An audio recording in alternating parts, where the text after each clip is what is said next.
I can't always be as I like. I cannot always do as I like. So I have to grow to learn to like what is there and learn to like what is it that I have to do. Oh, I'm so sorry to hear that. Yes, he has been your greatest teacher and taught Shanti and unconditional love. Yes, he is a gift. They are very gifted. Yeah, very gifted they are. And you are blessed. And you know what? He is blessed to have you as a mother. Very much. So thank you for sharing that. Yeah, everybody has their share of challenges. In the beginning, one feels singled out. Why my child? Look at all the other children, they are playing and doing all this. Why my child is like this, But then one understands that this is a gift. And that is a process. It doesn't have, one has to rave and rant at Bhagavan, which is possible and which is a form of prayer in our tradition. Raving at Bhagavan is a prayer. Ranting at Bhagavan and crying is a phase, It cannot be a permanent way of relating. One outgrows that. One outgrows that into seeing that this is exactly what I needed to get me to the next level of my growth, my spiritual growth. Because there is, the Hindu tradition, we are so blessed because there is no tradition which focuses so much on the here and the now than Hinduism. It is all about self-growth. The whole culture is about self-growth. The whole religion is about self-growth. And the culture and the religion go together. It's just awesome. Om Sahana Bhavatu Sahana Bhunaktu Saha Viryam Karavavahai Tejasvinavadhitamastu ma vidvishavahai. Om Shanti Shanti Shanti.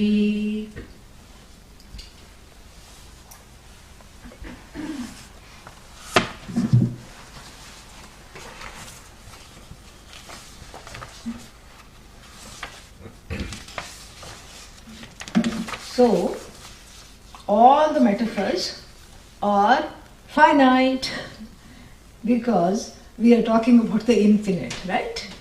So whether you talk about space or whether you talk about part space or reflection or modes of communicating, that which is inherently not an object, Don't say modes of communicating that which is not communicable. It is very much communicable. In fact, you can't teach anything else. Because people say, how can the finite words talk about the infinite? That's not the difficulty here. Because the infinite is you. The infinite is infinitely communicable in infinite number of ways, and it is ever interesting. So you can have the same teaching, the same Upanishad taught 50 different times. Each time it will come out differently. And that is the beauty of it. That is what the whole thing is. And why? Because it is now, right here. And that Atma that's what it is, the one quote unquote as though becoming many. It presents a lot of opportunities and challenges. It can be restated in 100 ways, but can never be improved upon. This is what the whole teaching is. And the teaching works on this level. So we have two ways of communicating this, primary ways. There are other ways also. But the two primary ways, and one is this reflected consciousness. And I told you my discomfort with that lies in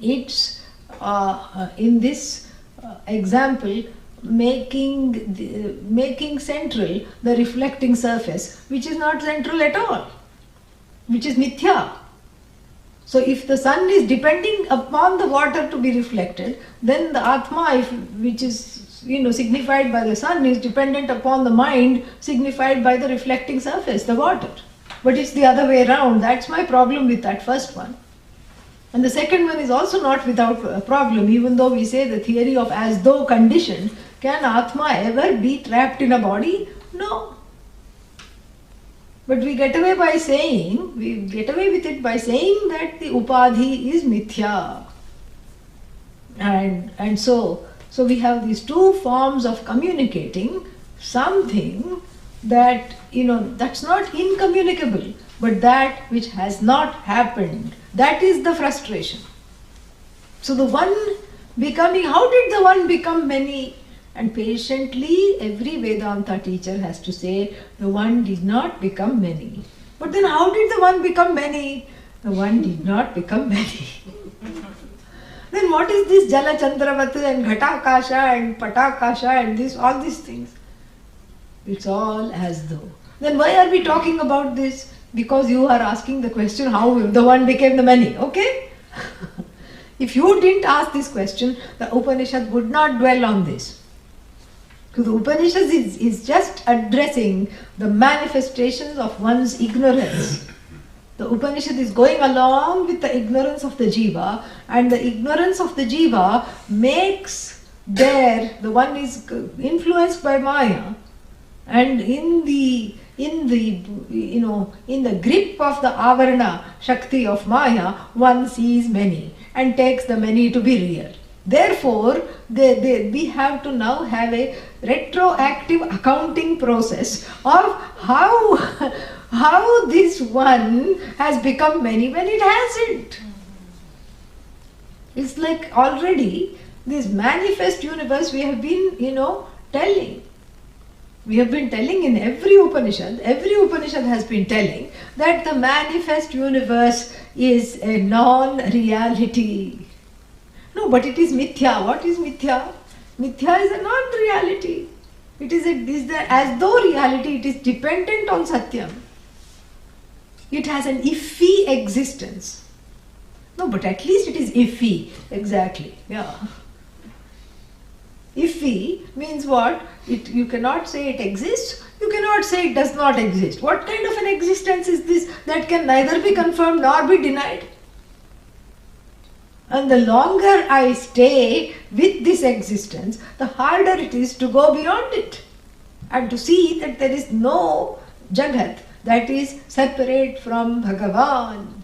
And this Bhagavan, in the form of that consciousness, connected to a status of being the manifester of the laws of the universe, and the status that is associated with manifesting and retracting the universe, manifesting, sustaining, demanifesting, manifesting, demanifesting continually. But then doesn't Bhagavan have a better pastime? Why manifest and demanifest? The manifestation is not happening. Mithya. Oh, then the demanifestation is also not happening? Ding ding.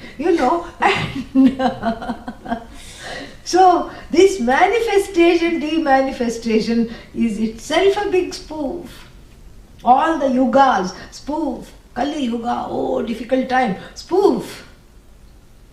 Oh, so many people to account for, spoof. So many people don't like me, spoof. Oh, so many people love me, spoof. It's a big bluff. And for the person to call the bluff, for the person to call the bluff is called moksha. Moksha is when you call the bluff. But the Upanishad says, I cannot help you as long as you are just trying to reproduce this duality. Continually, in your thinking, in your work, in your action, in your desires, through that you are reproducing something that doesn't exist. You are running a parallel show. It doesn't really exist. So, from the standpoint of the Upanishad, there is only one reality, one Atma, one Brahman, which is Atma, which is that presence. How Brahman became Atma? Brahman did not become Atma. How to experience this Brahman? You are experiencing it. Especially when you complain, you are experiencing it more. More and more. So, but then how so many eyes? Because those questions keep coming. Why? Because the fact that there is no manifestation or demanifestation. The manifesting status of this Brahman called Ishvaratvam is also a bluff. And the manifest status of this prisoner called Jiva, Jivatvam, that status is also a big bluff. You take away Ishvaratvam, you take away Jivatvam. What is there? Only this conscious presence. All there is Ishvara. Isha Vasyam Idam Sarvam. Only this conscious presence, wearing a certain hat, it is called Ishvara. Wearing a dunce cap, it is called Jiva. Wearing a Navaratna hat, a 9-gem studded crown, it is called Ishvara. Overlord, King, oh, all glorious, a cape of golden thread and velvet and, like our aristocrat. Blue cape, royal blue. And then what? And this Jiva in tatters begging, I want one more experience. Give me one more thing. Give me, please. Same thing. Wearing a dunce cap, ignoramus is written on the dunce cap. You have failed, because when you wear the dunce cap and made to sit in the corner, that means you have not cleared that particular grade. So the Jiva is permanently born, keeps on getting born in the same grade. Yeah, first grade, not cleared. Dunce cap. Okay, back to square one. This is the Jiva story, and this is the power of ignorance. Really? The power of ignorance makes one into many, and one is not many. And the poor Upanishad with gritted teeth has to go along with the ignorance and explain things so that one understands. And that's why one loves one moon, so many reflections. That's good. Now I got it. One moon, many reflections. And then the Upanishad doesn't want you to catch hold of this. And therefore it keeps changing this expression and by changing the examples so that you don't catch hold of this moon and this reflecting surface example. So it uses the quote-unquote theory of conditioned consciousness so that one can understand. Let us, with that long introduction, diatribe, let us look at this verse. Now, and what is that? Ghata samvridam akasham niyamano ghate yatha. Ghata samvritam akasham. So first you want to conceptualize space in pot.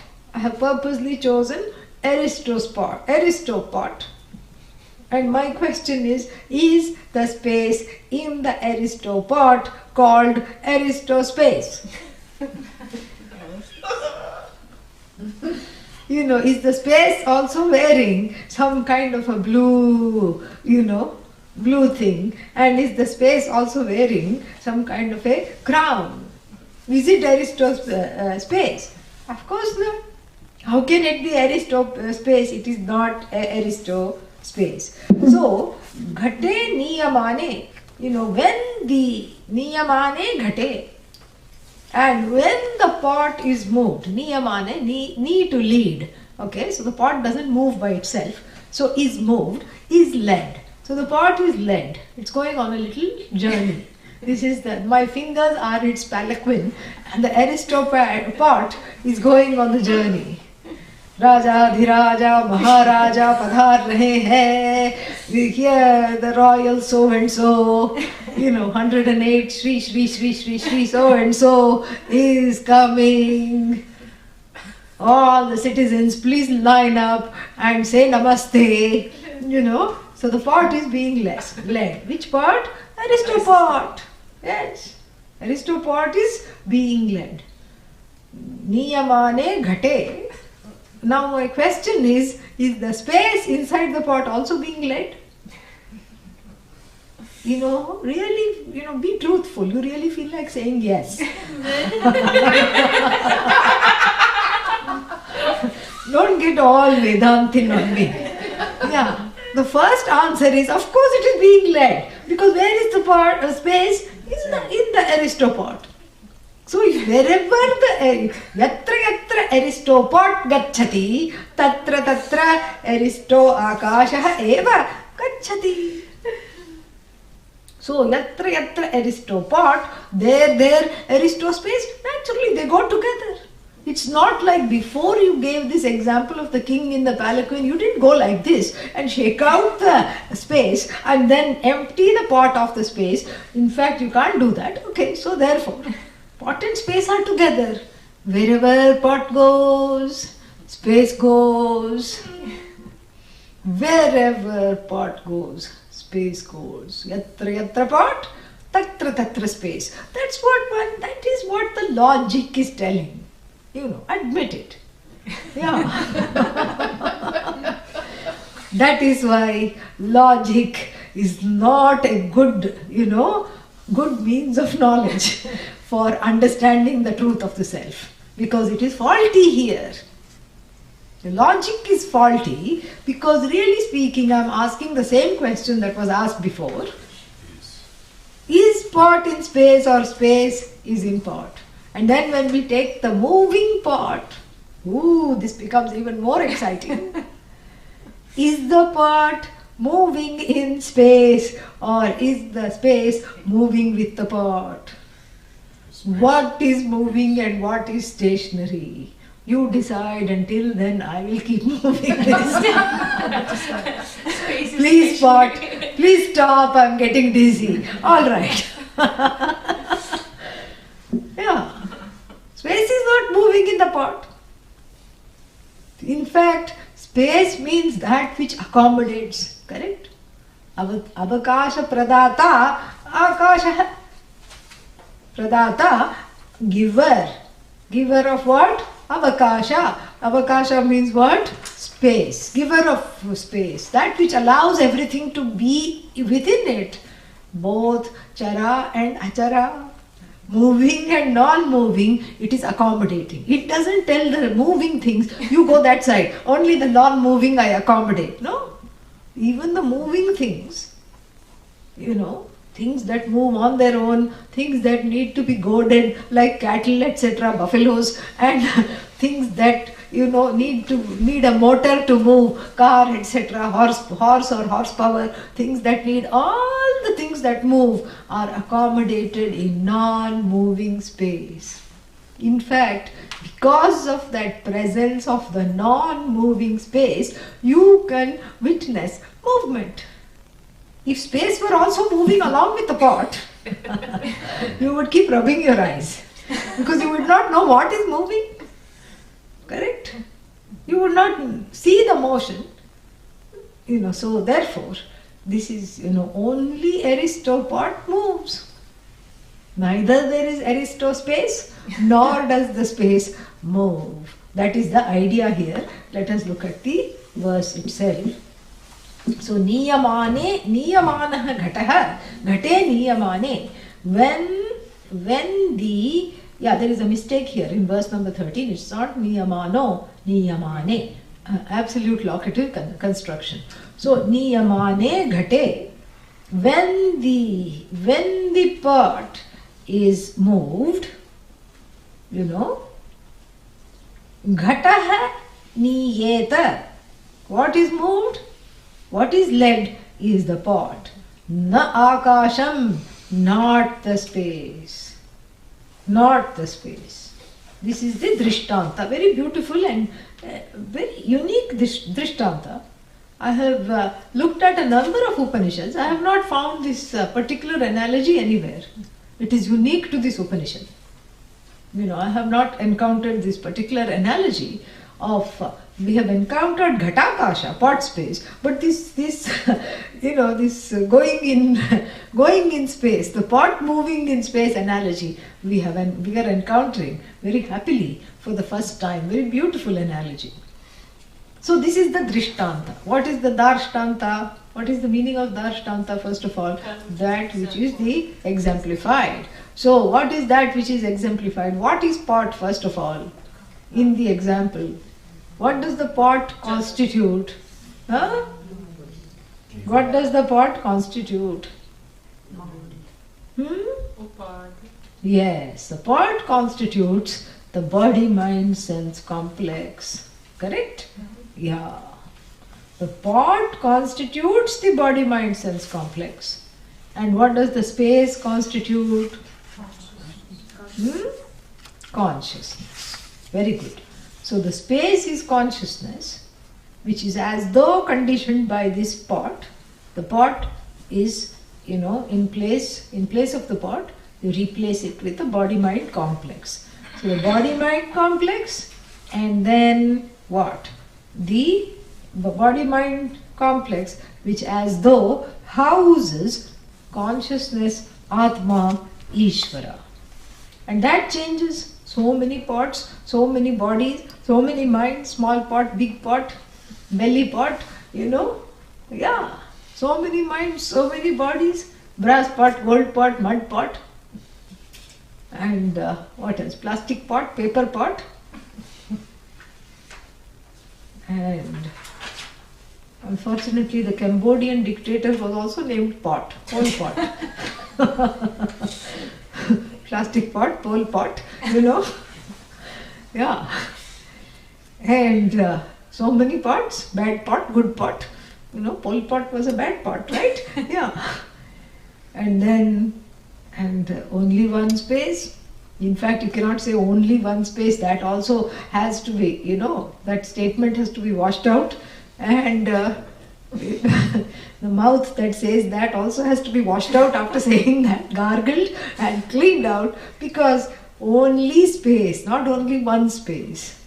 We are constrained to say one because we have erected the many onto erected a pedestal for the many, and we are refusing to dismantle it. And so the poor Upanishad has to come down to our level, and that's why it's a great teacher, because it comes down to the level of the ignorant ones and teaches from where they are. It gives a beautiful way of going about, unfolding this. So Ghata Samvrita Akashah, a pot covered space, very interesting. Pot surrounded space. A space surrounded by the pot does not move when the pot is moved. That's the first line. What's the second line? Yeah, that's 1.5 lines. Yeah. Until ghato niyate na akasham. So the space is not moved, only the pot is moved. This is the example. Now the Darshtanta, what is exemplified very beautifully and shortly, it says, Tatha jivaha nabhopamaha. Very interesting use of words. It should have not said the word jiva. Who is jiva? The one that is full of ignorance, correct? And complexes. So the pot space, very interesting, is the complaining jiva. Pot space is not Atma here. Not directly.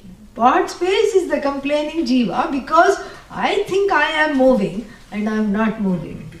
I think I am complaining, but I am not complaining. I think I am blaming somebody else.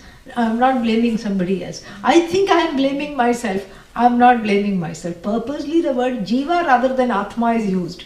One would expect the word Atma, because that's why I asked you, what does the space constitute? And everybody said consciousness. Here the space constitutes Nabha Upamaha, means is equal to, is compared to space. Who? Jiva. Why? Because that's a direct method of teaching. You think you are Jiva, but you are as free as space. Unconditioned by the Upadhi, Aristopot, small pot, big pot, thin pot, tin pot, none of it you are. You are like the space, unmoving, subtle, and the only thing that there is. So the jiva undergoes a new definition.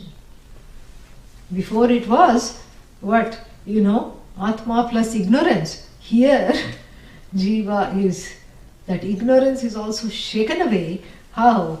By this very verse. This verse is a very beautiful verse because it has the blessing of converting the Jiva into Atma really. It has the blessing of removing the ignorance. It's a very beautiful verse coming right in the middle of the Upanishad. Very beautiful verse. It says that you thought you were Jiva.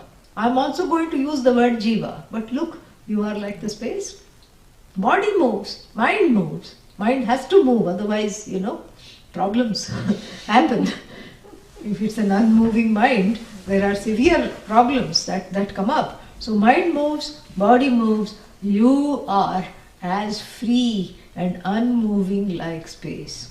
Even if that space happens to abide in the pot, really speaking, the pot abides in space. So even if you think you are trapped by this body abides in you, mind abides in you. You don't abide in the body and mind. You are not entrapped in the body and the mind. You are as free as space.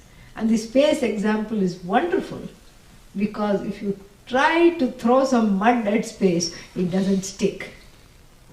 And even though people talk of space pollution, space cannot be polluted. Space is that which is free of pollution. Atmospheric pollution, but not space.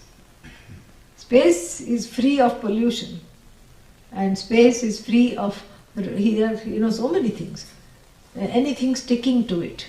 So too, you call yourself a Jiva, but from my view, says Amrtabindu. Who is Amrtabindu? What we are studying?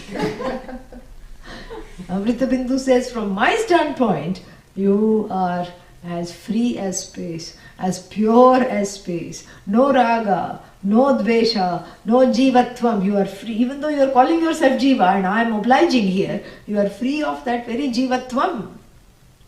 And that Jiva is really Ishvara. That Jiva is equated to Ishvara here. This is a Mahavakya. Jivaha nabhopamaha. And that Nabha here is that Ishvara which abides in all, not pots, bodies. Yeah, all bodies, all minds is like space like free, which as though abiding in all bodies. So this is a Mahavakya. A Mahavakya is one where the Jiva is equated to Ishvara, where the equation is unfolded. Very beautiful. So, very nicely we have here a Mahavakya where the Jiva is told you are really Ishvara. Nabhopamaha. And Nabha here is used because it is free of longing, space is free of longings, it is free of divisions, it is free of raga, dvesha, it is free of papa, punya, space like, means free of everything. And it is highly accommodative. It accommodates papa, punya, everything without being touched by it. Very beautiful. Gorgeous, verse and a wonderful imagery. Simple to understand, but not simplistic. Simply put, but very beautiful, not simplistic. It takes a little involved understanding. And also a very unique example, not seen in other Upanishads. So this is a red letter verse, golden letter verse. It should be written in gold ink. Okay, very beautiful, yeah, because it is revealing the self-shining Atma as Ishvara. It is revealing the Atma as Ishvara. Then there is one more verse also involving the pot. Let us at least look at it, and then we will, we have one more session today at noon, because I don't want to hurry through this. It is so beautiful. So it will be nice to have some more time.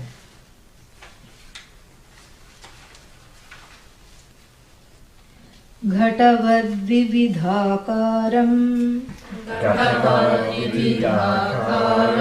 Bhidyamanam punah punah punaha Tadbhagnam na cha janati tadbhagnam na cha janati sajanati cha nityashah.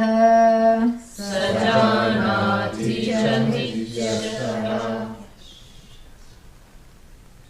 Ghatavad vividhakaram Ghatavad vividhakaram bhidyamanam punah punaha vidyamanam punah punaha tadbhagnam na cha janati tadbhagnam na cha janati sajanati cha nityashah.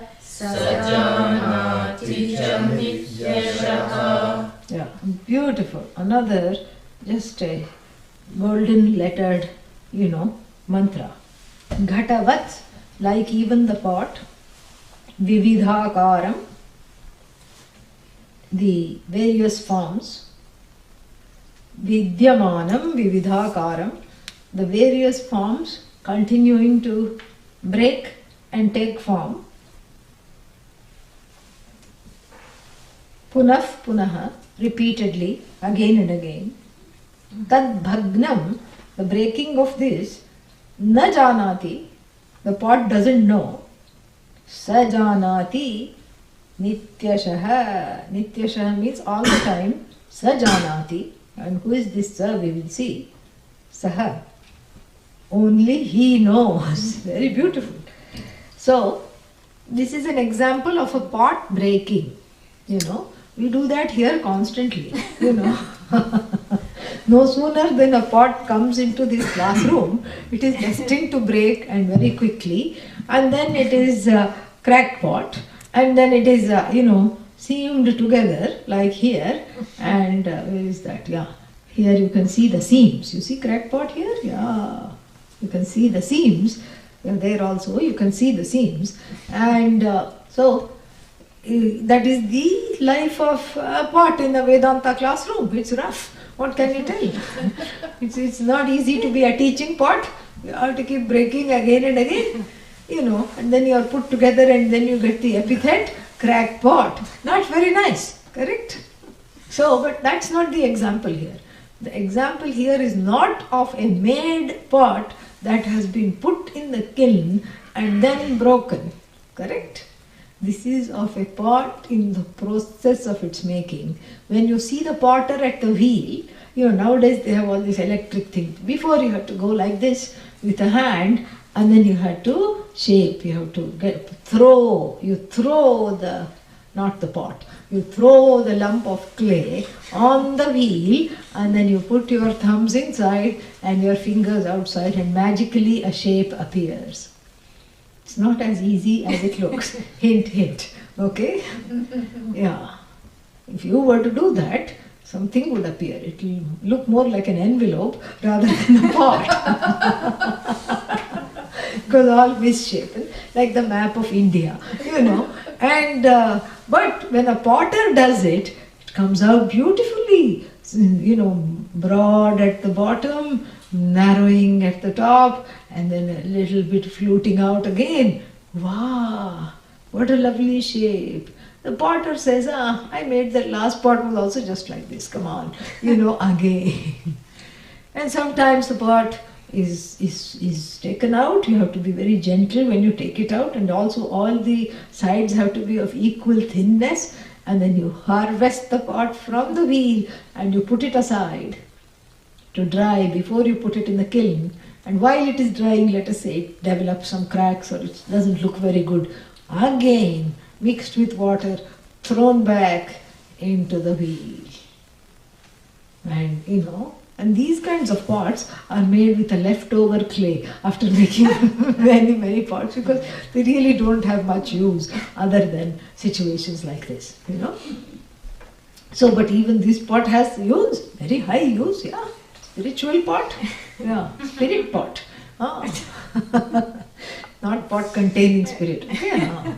Mind you, you have to deploy the samasas differently. Yeah. So now, the potter has made the pot, put the pot aside and said, okay, your time is up. Back to the what?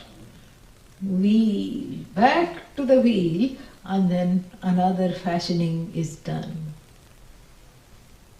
Does the pot know? Does this pot know how many pots it was before it took this particular form? No. Who knows? Huh? The potter. Yes. This is why one requires to be alert. Who knows? Don't bring in Atma consciousness. I'm talking of pot, okay? I'm talking of this particular pot. Who knows what this pot was before this pot became pot? The potter of this pot, not any potter. The potter of this, the creator of this pot. Okay? Yeah, that's the correct answer. All right. So, yeah, just because time changed, you cannot just sort of say Atma, not Atma. Don't bring in Atma here. Yeah. Reserve Paramatma for later. Okay? This is Drishtanta. We cannot confuse Drishtanta with Darshtanta. So here, who knows what this pot was? I mean, this is such an excuse for a pot. So what was this before? You can say, no one knows except the pot maker. The potter alone knows what this was. Correct? And likewise, the pot doesn't know. Not likewise, we are still at the example. The pot has no idea that before I was big pot, then I was the neck of the big pot, and the big pot's neck got too big. It started to look like a giraffe, and so my body was trimmed off of the neck of the big pot and then fashioned into this small pot. The pot doesn't know. And neither does the pot know that in the last life as pot, that pot was the father and this pot was the mother. And I am the offspring. Yeah. I am the off pot. I have come off them. No. And in fact, I have had, 25 million mothers and fathers in this whole, generations of these potters and their wheel. Let's say father was the potter, son was the potter, grandson was the potter, great-grandson was the potter, great-great-granddaughter was the potter. Let us say this. And let's say it's the same piece of clay being thrown repeatedly. And so you can say that this pot has generations of parents, parental pot, sister pot, brother pot, offspring pot, and pole pot. So like this, so many pots. Correct? Does the pot know its antecedents? No. Does the pot know its precedents? No. Hey, but somebody has to know. Yes, the potter knows. And this is a purposely obscure verse because this is just the Drishtanta. The Upanishad says, hopefully after the last verse where I came down to your level, after the last two verses, now you come up to my level and supply the Darshtanta. Supply what is pot? What is pot now?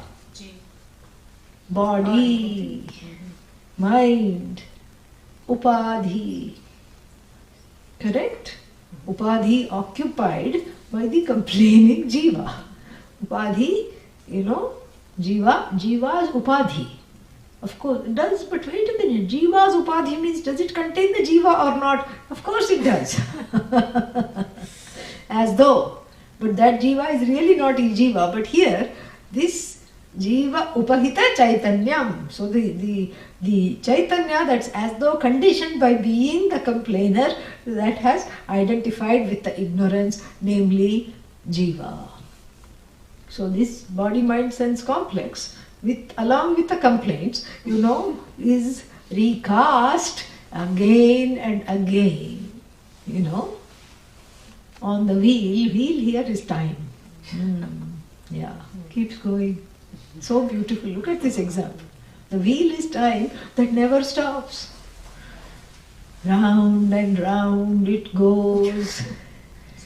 Satya Yuga, several perambulations, and then pot, so many pots, so many Matsyavatara and Avatara pot, and what other pot, other useless pot, and then Kurma Avatara, Matsyavatara, all the Satya Yuga gone, and then what? Treta Yuga, again going round and round and round and round and round. Treta is called such because it's 3/4 of the Satya Yuga in time wise. So if I spun the wheel 10 times, this would be only 7 times. Round and round. Rama pot, Sita pot, alas, Ravana pot, very big pot with 10 heads, 10 mouths. 10 necks. Ravana pot, Treta Yuga, and then what? Hanuman pot, jumping here, jumping all over the wheel. Hanuman pot, Lakshmana pot, and that little squirrel pot. Squirrel pot? What did the squirrel do? The squirrel filled in the spaces between that buoyant floating bridge, where between, still Treta Yuga is going on, okay?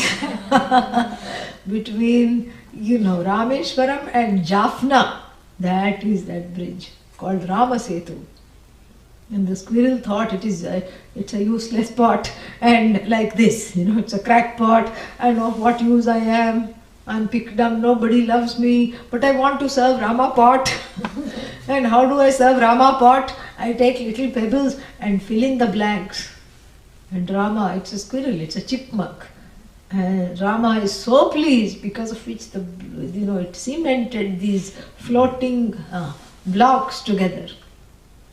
And Rama is so pleased, takes the squirrel in the hand and pets it, the chipmunk. And we say the 3 stripes on the back of the chipmunk are the fingerprints of Lord Rama. Correct? All this is what happening in Treta Yuga.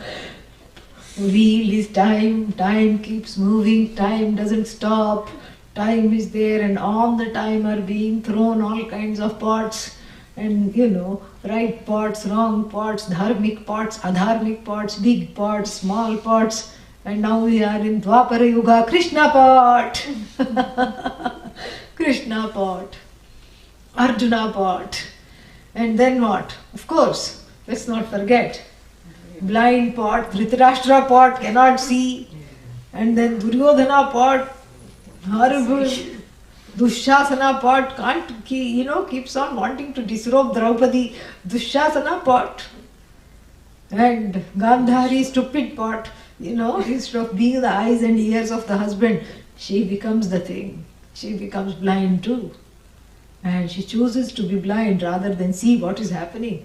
Treta Yuga, still the potter's wheel is spinning.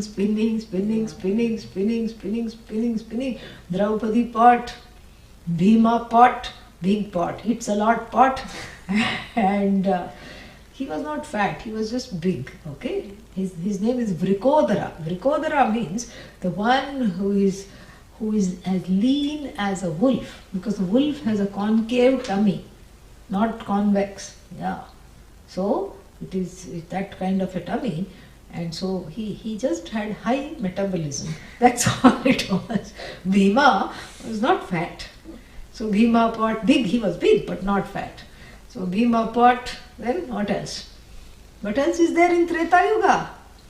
What else is there? Dwapara Yuga, Treta finished. Dwapara Yuga, Krishna pot, and then Gopikas, all the gopis with their little pots and pots on top of pots, because Gopikas are also pots, and they are carrying pots on top of pots, containing milk and containing butter. And then, all this, one more yuga gone. And Drona pot, and what?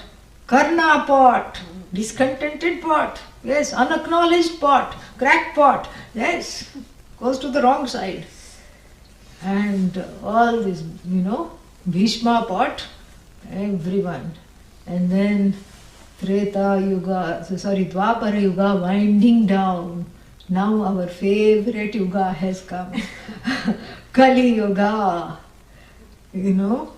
strife pot, contentious pot, and Pol Pot, yes, Mussolini pot, Hitler pot, and then what else? World War One, everyone who created pot, World War Two pot, but then some bright pots are also there. Adi Shankara pot, correct? Adi Shankara pot and Gaudapadacharya pot. Mahatma Gandhiji pot, Nelson Mandela pot, Martin Luther King pot. So many like this. You see, this is all Kali Yuga, all kinds of pots. And so therefore this Kala Chakra keeps moving. Who moves it? The potter himself is moving the pot. And when he says, okay, finished, the wheel comes to a standstill, all the pots self-combust. And what is that called? End of Yuga. No movement means end of a Yuga. Here the Kala is, what? Time. The pot is the Upadhi. And the space, we have to take it with the last example. The space is Chaitanya. That consciousness. So beautiful. So beautiful. And so this Chaitanya, this space-like consciousness is as though, given a particular life, as though given as the infinite is as though made finite by its association with the finite, but it doesn't. Space, when it associates the pot with the pot, doesn't become all like the pot, confined and finite. No, space is still free. And then, so therefore, the history of all the pots, the potter knows. And the history of all the jivas, the rise and fall of the bodies, the rise and fall of the minds, the rise and fall of dictators, the rise and fall of good kings and leaders, the rise and fall of all kinds of ordinary beings, the rise and fall of insects, the rise and fall. Here, as we are saying, we can say plague pot, The plague rats, which carry that particular krimis, jantus. Those are all this thing. Plague pot, HIV pot, virus pot, all this is included. So all that, the potter knows. The potter knows which pot to make, which pot to collapse, which pot has finished being of use, which pot to continue and add on to. And, and each pot is an infallible perfection, including crackpot. The crackpot is included in this pot world. So you see how space and time have come together here for this wonderful example. The time is the wheel, and that space is like that space, like consciousness. Space is compared to consciousness.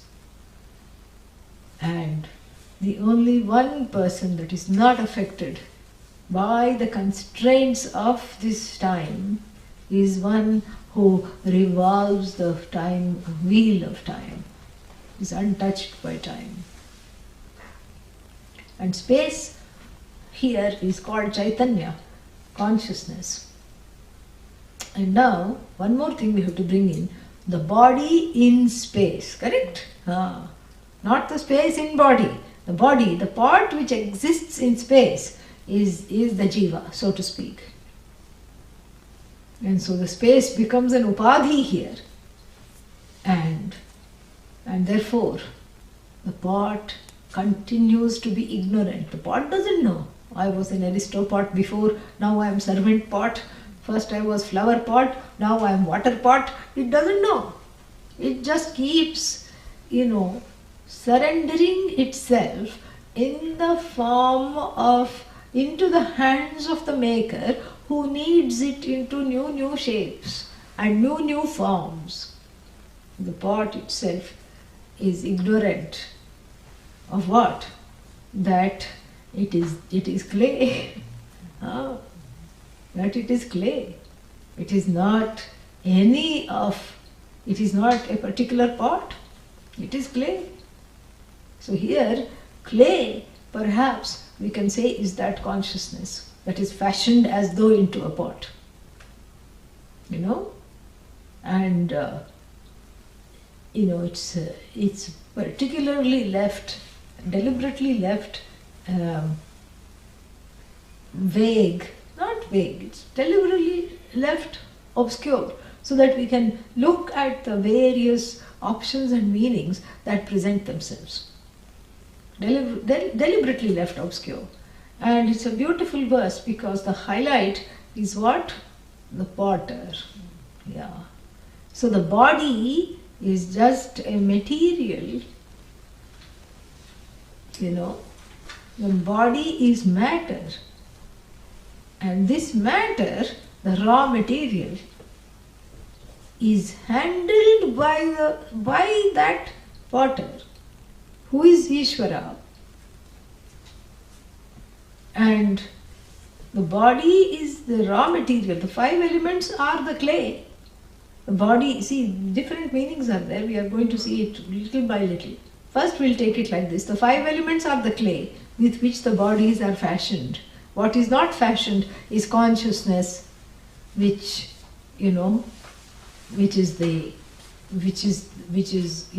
goes along with the body mind sense complex. It is unfashioned. So one meaning like that. So the raw material is the body. What is this raw material? 5 elements. What are these 5 elements? Where did they come from? Tasmad va etasmad atmana akasha sambhutah.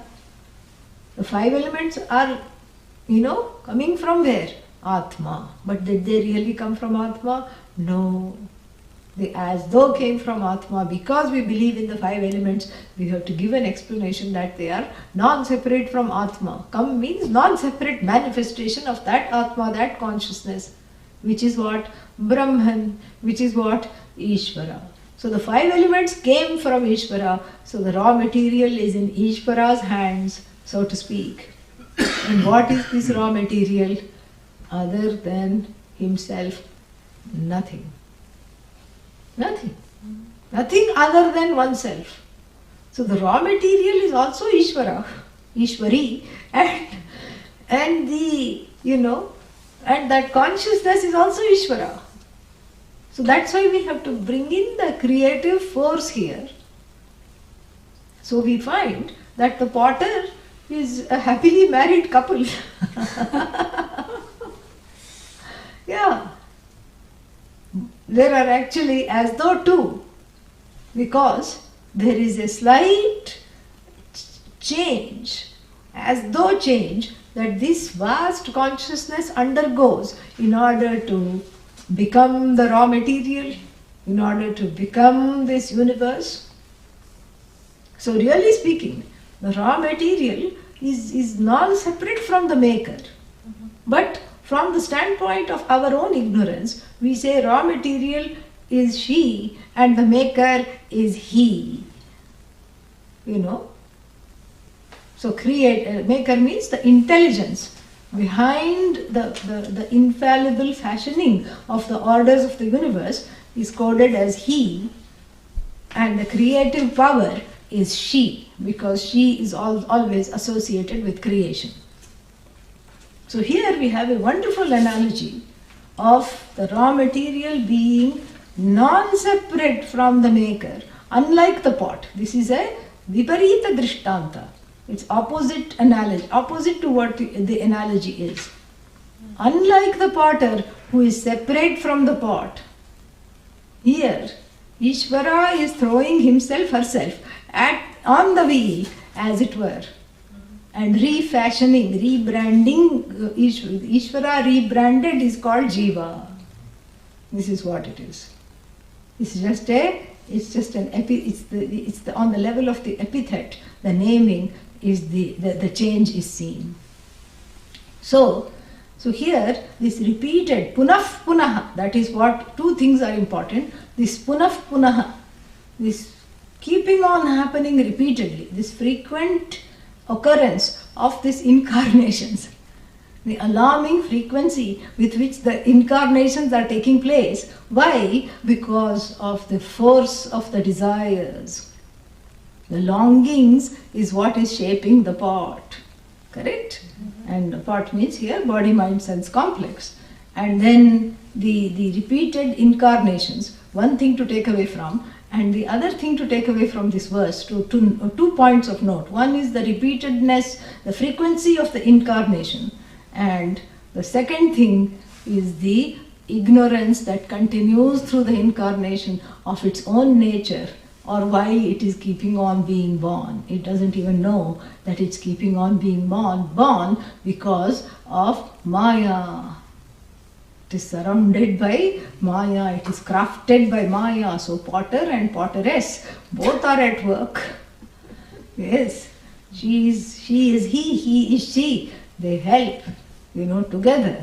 The she and the he together, so to speak, create this entire universe with the ease of which the knowledgeable potter throws the clay on the wheel. Very beautiful analogy, has some problems also, but we'll just look at the beauty of it. And with the ease and the effortlessness with which the skilled potter throws the clay on the wheel, so to speak, that all knowledge, Ishvara, is manifest in so many bodies, so many minds as the whole creation. The whole creation is nothing but knowledge. And if this is understood, creation becomes recreation. Otherwise, one is caught in the so-called creation. Otherwise it becomes an imprisonment. Okay? Yeah. More we'll see at noon. Yeah. Om Purnamada Purnamidam Purnat Purnamudachyate Purnasya Purnamadaya Purnamevavashishyate. Om Shanti Shanti Shanti. Hari Om Shri Gurubhyo Namaha. Hari Om. Thank you. I will see you all in a couple of hours. Om.